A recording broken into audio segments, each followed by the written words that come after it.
Dikenal banyak kerajinan yang menggambarkan karakter masyarakat.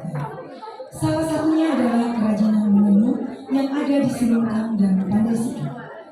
Dalam karya tari ini menggambarkan suasana kerjasama dan aktivitas menenun yang dilakukan secara turun-temurun, sehingga aktivitas menenun ini tetap berjalan dan menjadi aktivitas wajib sebagai mata pencaharian yang dilakukan oleh masyarakat.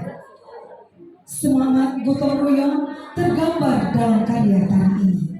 Tari ini juga berangkat dari gerak tari Minangkabau, tari silat yang dikembangkan dan disesuaikan dengan konsep dan properti yang digunakan. Hadirin dan Dewan Juri yang terhormat, inilah tari Ranta Santanun. Selamat menyaksikan.